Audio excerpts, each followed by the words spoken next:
Hello, yes, thank you. I would very much like everyone to please support this bill because we do indeed need an independent diagnostic tool of skills in the content areas, not simply multiple choice test of content.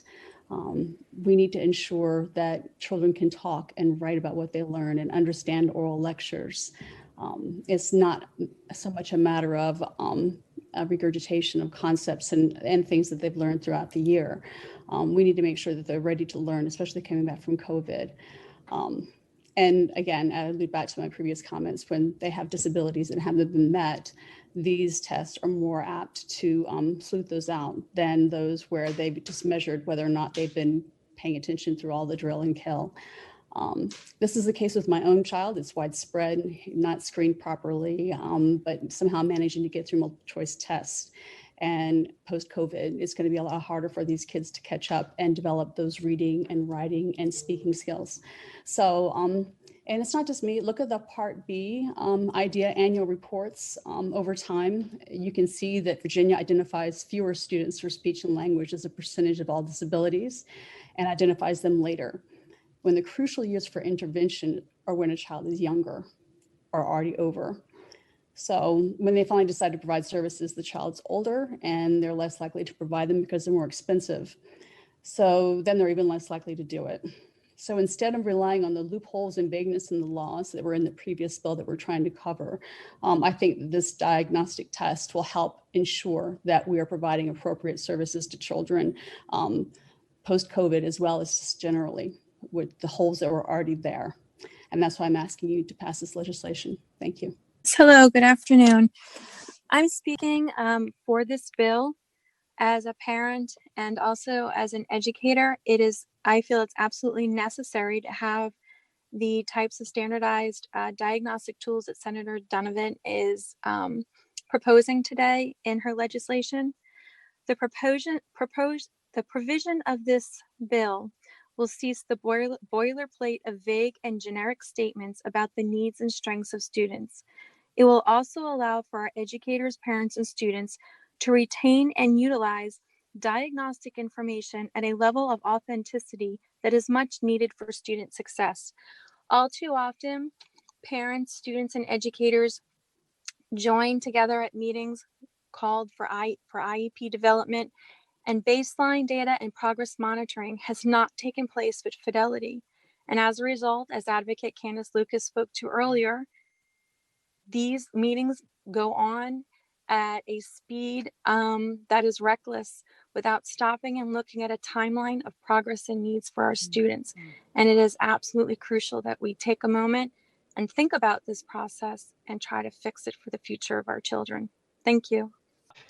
Thank you so much, Senate Committee. I am speaking in favor of this bill. I think it is very important to understand that these accommodations that are written into these IEPs are recommendations. We don't know that any of the recommendations are working. So to wait until the end of the school year to figure out if your IEP from September is like really teaching your child, I feel like we're wasting months and months where we could be collaboratively working on these IEP documents with the school division in order to ensure that our children are really being educated and not just handed a pity diploma. Thank you.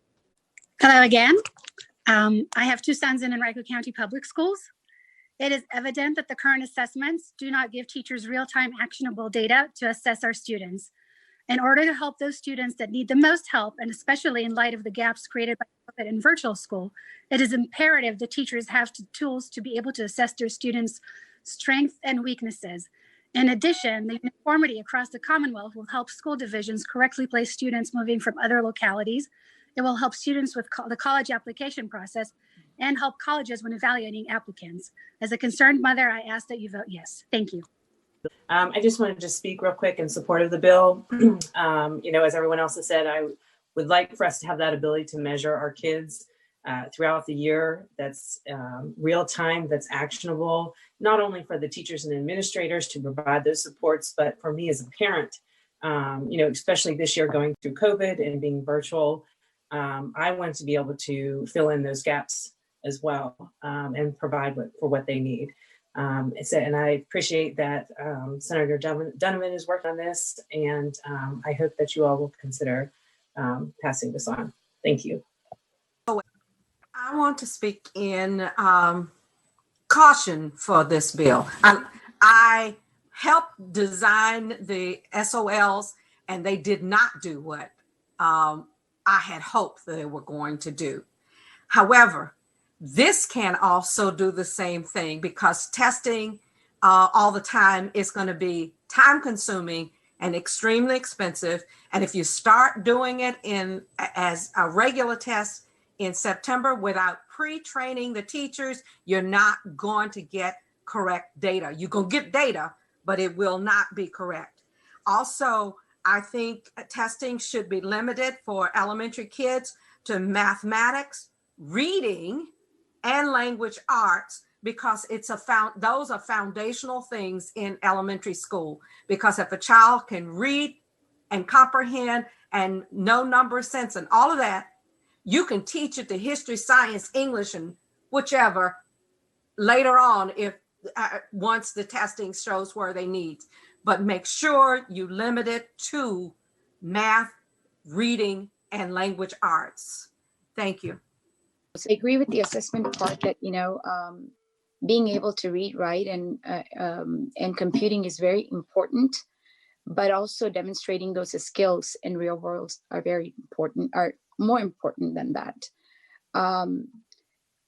I believe that we have to, I support the bill, but at the same time, we need new standards for teaching, making teachers accountable, and create a portfolio on each student of how they demonstrate, how they present, how they're able to speak.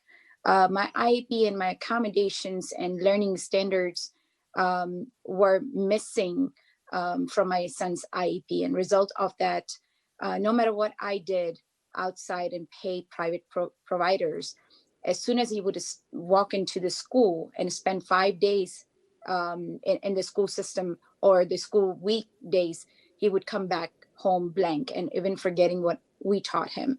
So yes, we do need more real-time assessments, being able to reduce the gaps as they get visible, but also we need a balance and new standards for teaching as well. Thanks.